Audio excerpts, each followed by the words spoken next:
هننفذ في فيديو النهاردة الجلافز ده الجوانتي ده شيك وغرزته حلوة. هو ترندي خالص الغرز البف ان احنا نعمل بيها الجلافز، وهو سهل جدا، طريقة تنفيذه بسيطة جدا، ونبتدي نشتغل فيه على طول. هو بدون صوابع، وهنبتدي نشتغل فيه على طول. طبعا بتختاري الخيط اللي انت محتاجاه، وبتختاري الإبرة المناسبة مع الخيط ده. انا هنا مستعملة خيط يعني السمك بتاعه معقول، ومستعملة معاه إبرة ألمونيوم رقم 3.5. أول حاجة هنبتدي نشتغلها، هنبتدي نشتغل السويرة بتاعة الجلوفز. هنبتدي نعملها مع بعض بالغرزة دي. بتاخدي مقاسها على مقاس الاسوره بتاعة ايدك، بس هي يعني في ستاندر ليها اللي هو بنعمل 11 غرزة وبنعمل 30 سطر. لكن برضو في ناس ايديها المعصم بتاعها رفيع، وفي ناس المعصم بتاعها اعرض، فبتاخدي مقاس المعصم بالمزورة، وبناء عليه بتبتدي تشتغلي مجموعة من السلاسل. هنبتدي الاول نعمل الاسوره بتاعه الجلوفز. نبتدي نعمل الاول كده عقده البدايه، ونجيب الابره نحطها في الخيط بالشكل ده، وهنبتدي نشتغل 11 غرزه سلسله. 1 2 3 4 5 6 7 8 9 10 11 سلسله. انت لو عايزه الاسوره دي تبقى اقصر من كده اشتغلي عدد اقل. 11 غرزة سلسلة، بنسيب السلسلة اللي احنا طالعين منها وبنخش في اللي بعدها على طول، وهنرجع نعمل السطر ده كله بغرز الحشو. هنمشي على السطر كده كله بغرزة حشو عادية، نخش تحت السلسلة كده وبنسحب الخيط، وبنطلع من الحلقتين اللي على الإبرة، وبنشتغل كل السطر أو عدد السلاسل اللي احنا اشتغلناه بنشتغله كله غرز حشو. نخش تحت السلسلة كده وبنسحب الخيط، ونطلع من الحلقتين اللي على الإبرة، ونشتغل السطر ده كله بغرز حشو.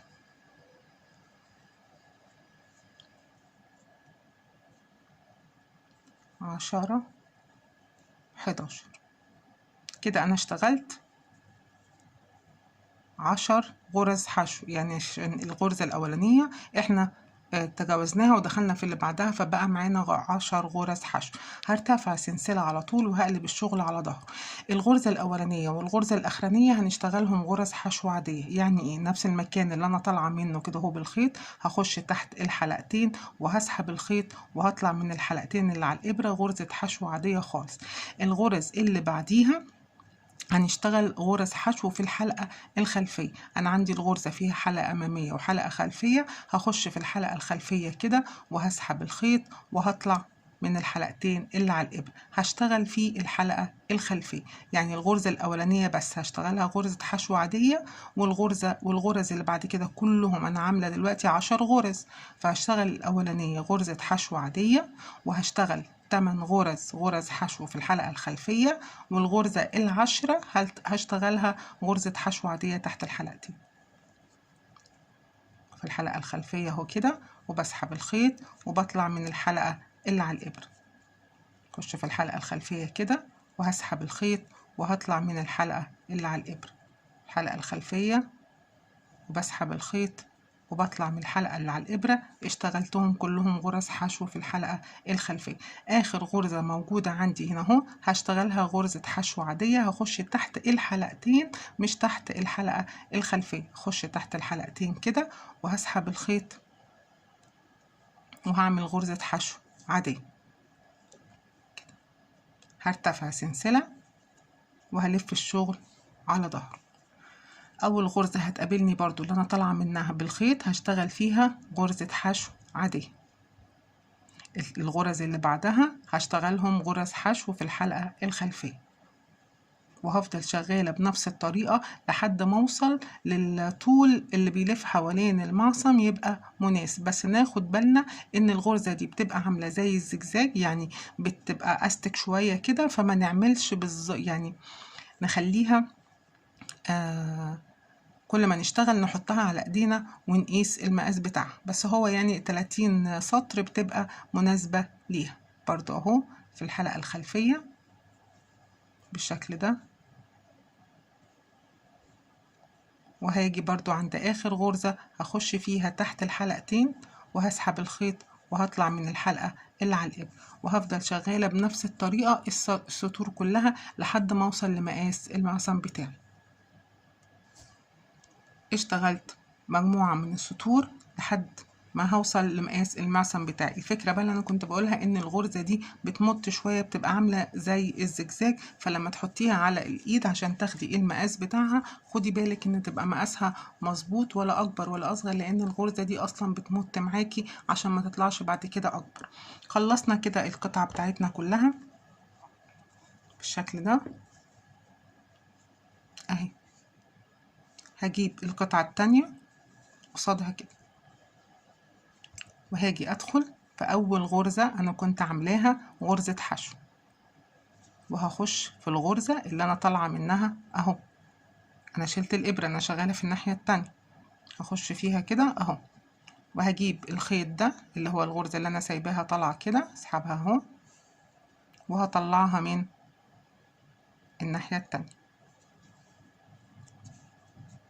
وهشتغل في نفس المكان اللي انا طالعة منه ده.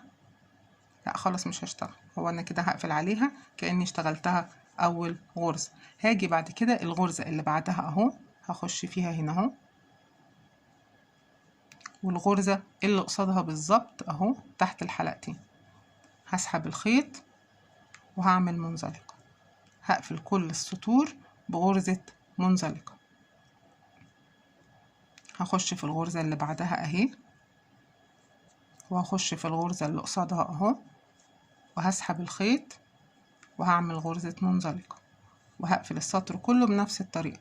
هخش في الغرزة دي وهخش في الغرزة التانية اللي قدامها اهو تحت الحلقتين، وهسحب الخيط وهعمل غرزة منزلقة. المفروض كده ان انا هشتغل 10 غرز منزلقة.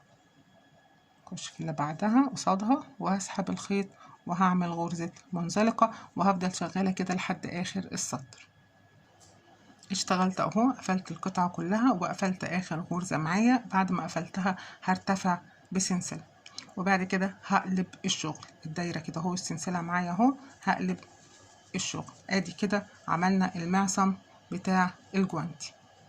هبتدي هشتغل ازاي. المفروض ان الغرزة اللي انا هشتغل بيها اللي هي غرزة الباف دي تكرار الرقم 3، فعشان كده احنا عملنا 30 سطر عشان هنعمل 30 غرزة حشو دلوقتي، عشان لما نيجي نشتغل بالغرزة بتاعتنا تبقى الغرزة بتاعتنا مظبوطة.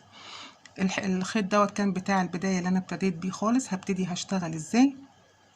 هخش في الغرزة اهي في العمود اللي طالع لقدام ده كده، هخش فيه كده وهعمل غرزة حشو، ولازم اعد وانا شغالة عشان يبقى معايا 30 غرزة حشو. في اللي بعدها هخش ادي 2 غرزة حشو، السطر اللي طالع لفوق فيه غرزة حشو، والسطر اللي داخل لجوه فيه غرزة حشو. ادي 1 2 كده 3 غرزة حشو. السطر اللي بعديه اهو اللي داخله لجوه 4 غرزة حشو. الغرزة اللي طالعة لفوق كده 5 غرزة حشو، وهكمل الدايرة كلها بغرز حشو وأعدهم عشان لازم يطلعوا كلهم عدد بيقبل القسمة على 3، يعني يطلعوا 30 33 36 39 على حسب المقاس. فعشان كده احنا ابتدينا ب30 سطر عشان يطلع معانا في الاخر 30 غرزة حشو. هكملهم ونرجع نكمل مع بعض. كملت السطر كله وطلعوا معايا 30 غرزة حشو. هقفل فين؟ هقفل في اول غرزة حشو انا كنت ابتديت بيها السطر، هخش فيها كده تحت الحلقتين وهسحب الخيط وهطلع من الحلقة اللي على الابرة كده بغرزة حشو، تمام، بغرزة منزلقة. غرزة المنزلقة بقى اللي انا طلعت بيها دي انا ما خدتش سلسلة ولا اي حاجة، هرتفع بيها كده اهو. ودي اهم حاجة في الغرزة دي، ان تبقى ايدك كده مريحة. انا ارتفعت بيها كده، هلف الخيط على الابرة وهخش في نفس المكان اللي انا طالعة منه وهسحب 4 مرات. ادي 1 2 3، لف الخيط على الابرة واخش في نفس المكان وهسحب 4 مرات اهو، وهلف الخيط على الابرة وهطلع من ال4 حلقات اللي موجودين على الابرة وهقفل عليهم بسلسلة. كده عملنا اول غرزة باف معانا. في نفس المكان برضو، نفس المكان اللي احنا طالعين منه بنفس الغرزة، هلف الخيط على الإبرة تاني وهخش في نفس المكان وهسحب الخيط وهطلع. أهم حاجة الشدة دي عشان تبقى الغرز كلها قد بعض. 1 2 هلف الخيط على الإبرة وهخش في نفس المكان وهسحب. 3 هلف الخيط على الإبرة وهخش في نفس المكان وهسحب. 4 وبرضو هسحب الخيط وهطلع من كل الحلقات اللي موجودة على الإبرة وهقفل عليهم بسلسلة. ما بعملش بقى أي تزايد ولا أي حاجة، خلاص كده غرزتي كملت. هعد تحت 1 أهو، 1 2 هسيب 1 2 وهاجي في الغرزة رقم 3 هلف الخيط على الإبرة وهخش في الغرزة رقم 3 وهسحب الخيط وبنفس الطريقة. أهم حاجة اللفة دي عشان تبقى الغرز كلها قد بعض.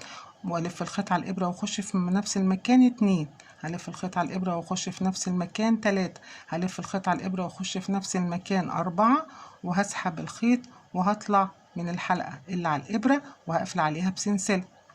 هلف الخيط على الإبرة واخش في نفس المكان برضو وهسحب 1 هلف الخيط على الإبرة واسحب. 2 هلف الخيط على الإبرة واخش في نفس المكان 3 هلف الخيط على الإبرة واخش في نفس المكان 4 وهقفل عليهم. هسحب الخيط كده اطلع من الغرز كلها وهقفل عليهم. ادي الغرزة بتاعتنا اتكونت، وهفضل ماشية بنفس الطريقة لحد ما هكمل السطر كله. هسيب 2 سلسلة من تحت وهاجي في السلسلة هسيب غرزتين حشو من تحت وهاجي في غرزة الحشو رقم 3 بنسيب غرزتين حشو تحت ونخش في الغرزة رقم 3 ونفضل شغالين بنفس الطريقة. هكمل السطر كله وارجع اقول لكم هنقفل السطر فيه. كملت السطر الأولاني كله، طلع معايا 1 2 3 4 5 6 7 8 9 10 غرز. هقفل فين بقى؟ شايفين أول غرزة احنا عاملينها اهي في المكان اللي كنا بنقفل فيه الأربع لفات مع بعض. هخش فيه كده تحت الحلقتين، أول واحدة اهو، أنا مش في الفراغ، أنا في أول غرزة اهو، وهسحب الخيط كده وهطلع من الحلقة اللي على الإبرة بمنزلقة كده. أنا قفلت السطر. طيب أنا عايزة أشتغل السطر التاني ما بين الغرزتين البف اللي أنا عاملاهم. هروح داخلة هنا برضو وهروح سحبة بمنزلقة. قفلت في أول غرزة ودخلت في التانية وسحبت بمنزلقة. طب هكمل السطر ازاي؟ هعمل زي ما ابتديت، هسحب الخيط كده لفوق وهلف الخيط على الإبرة وهخش ما بين الغرزتين البف اللي كنا اشتغلناهم وهعمل نفس اللي عملناه في السطر الأولاني. 2 3 4 وهقفل عليهم. هسحب اطلع من كل الحلقات وهقفل عليهم بغرزة بسلسلة. هخش تاني في نفس المكان 1 2 3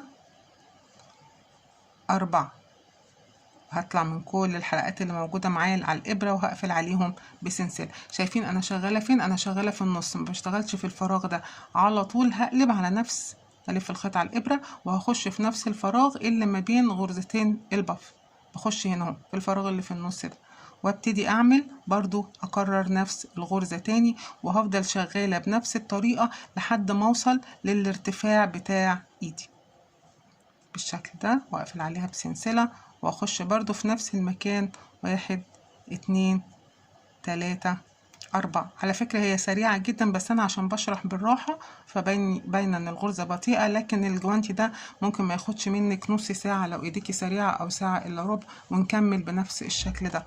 طب هنشتغل قد إيه؟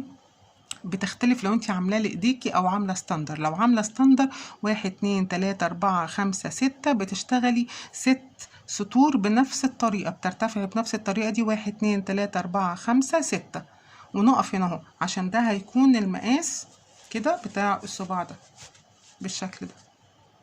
فهتشتغلي 6، انت عايزاه اطلع او يطلع لفوق كمان اشتغلي 7، فهنا 6 اهو لحد ما يبقى الصباع ده بدايته باين.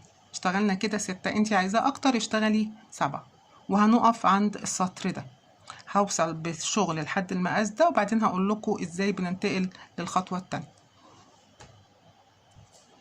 انا بس غيرت اللون عشان الخيط البينك معايا خلص، واشتغلت 1 2 3 4 5 6 سطور بنفس الطريقة اللي احنا اشتغلنا بيها. هاجي هقفل برضو، بقفل فين اهو في الغرزة الاولانية، بخش فيها كده تحت الغرزة اللي كنا بنجمع فيها الاربع لفات، وهطلع بسلسلة وهخش ما بين الحلقتين وهسحب بمنزلقة، وهسحب هنا برضو بمنزلقة، وهسحب الخيط ده كده لفوق، وهعمل اول غرزة في السطر. 1 2 3 4، وهقفل عليها وهسحب وهخش برضو هعمل تاني غرزة. 1 2 3 4، وهقفل عليها بسلسلة. هبتدي بقى اكون هنا مكان الصباع. احنا عاملين دول 10 وردات. هنسيب الوردة الاولانية دي وهسيب التانية دي، وهاجي في الوردة التالتة على طول، يعني هسيب دي وهسيب دي كده، وهلف الخيط على الإبرة، هسيب الأولانية وهسيب التانية، وهلف الخيط على الإبرة وهخش في التالتة على طول في النص كده، وهسحب الخيط، وهبتدي أعمل 1 2 3 4، واطلع من كل الحلقات اللي على الإبرة وهقفل عليهم بسلسلة، وهعمل برضو الغرزة التانية. 1 2 3 4، وهطلع من كل الحلقات وهقفل عليهم بسلسلة. انا سبت غرزتين ما اشتغلتهمش واشتغلت في التالتة على طول، وهكمل السطر كله عادي. كملت بقية السطر ووصلت للغرزة الأولانية اللي أنا كنت بادياها، هقفل برضو عادي، هخش تحت أول غرزة وهسحب بمنزلقة، وهخش تحت الغرزة التانية ما بين غرزتين الباف اهو، وهسحب بمنزلقة وهسحبها فوق، وهبتدي اشتغل عادي كأن سطر عادي، بس بدل ما هيبقوا انا شغالة 10 غرز او 10 وردات الباف، هبقى شغالة 8 بس، لان انا طلعت منهم 2 اللي هم بتوع مكان الصباع. ادي 4 وهطلع منهم واقفل بمنزلقة، وهخش على طول على الغرزة اللي بعدها، سوري، هنا ما بين الصدفتين كده اهو، وهشتغل عادي وابتدي اطلع بالغرزة بتاعتي لحد ما اوصل لمقاس الصوابع بالشكل ده اهو، وهكمل عدد سطور لحد ما هرتفع بيه لحد المقاس اللي هيبقى واصل لحد الصوابع هنا او لحد هنا زي ما انتي بتفضلي. اشتغلت كده 3 سطور، وهقفل السطر ده برضو زي ما بنقفل، هخش كده تحت الغرزة وهقفل بمنزلقة، وهخش ما بين الغرزتين زي ما بنعمل وهقفل بمنزلقة، لكن هنا بقى هرتفع 2 سلسلة، وهمشي السطر ده كله بغرز نص عمود. هلف كده وهطلع من ال3 حلقات اللي على الإبرة على كل الغرز، يعني الباف دي فيها من فوق مكان غرزة، هخش فيها واعمل نص عمود، ما بين الغرزتين هخش فيها وهعمل نص عمود، البافي دي هعمل فيها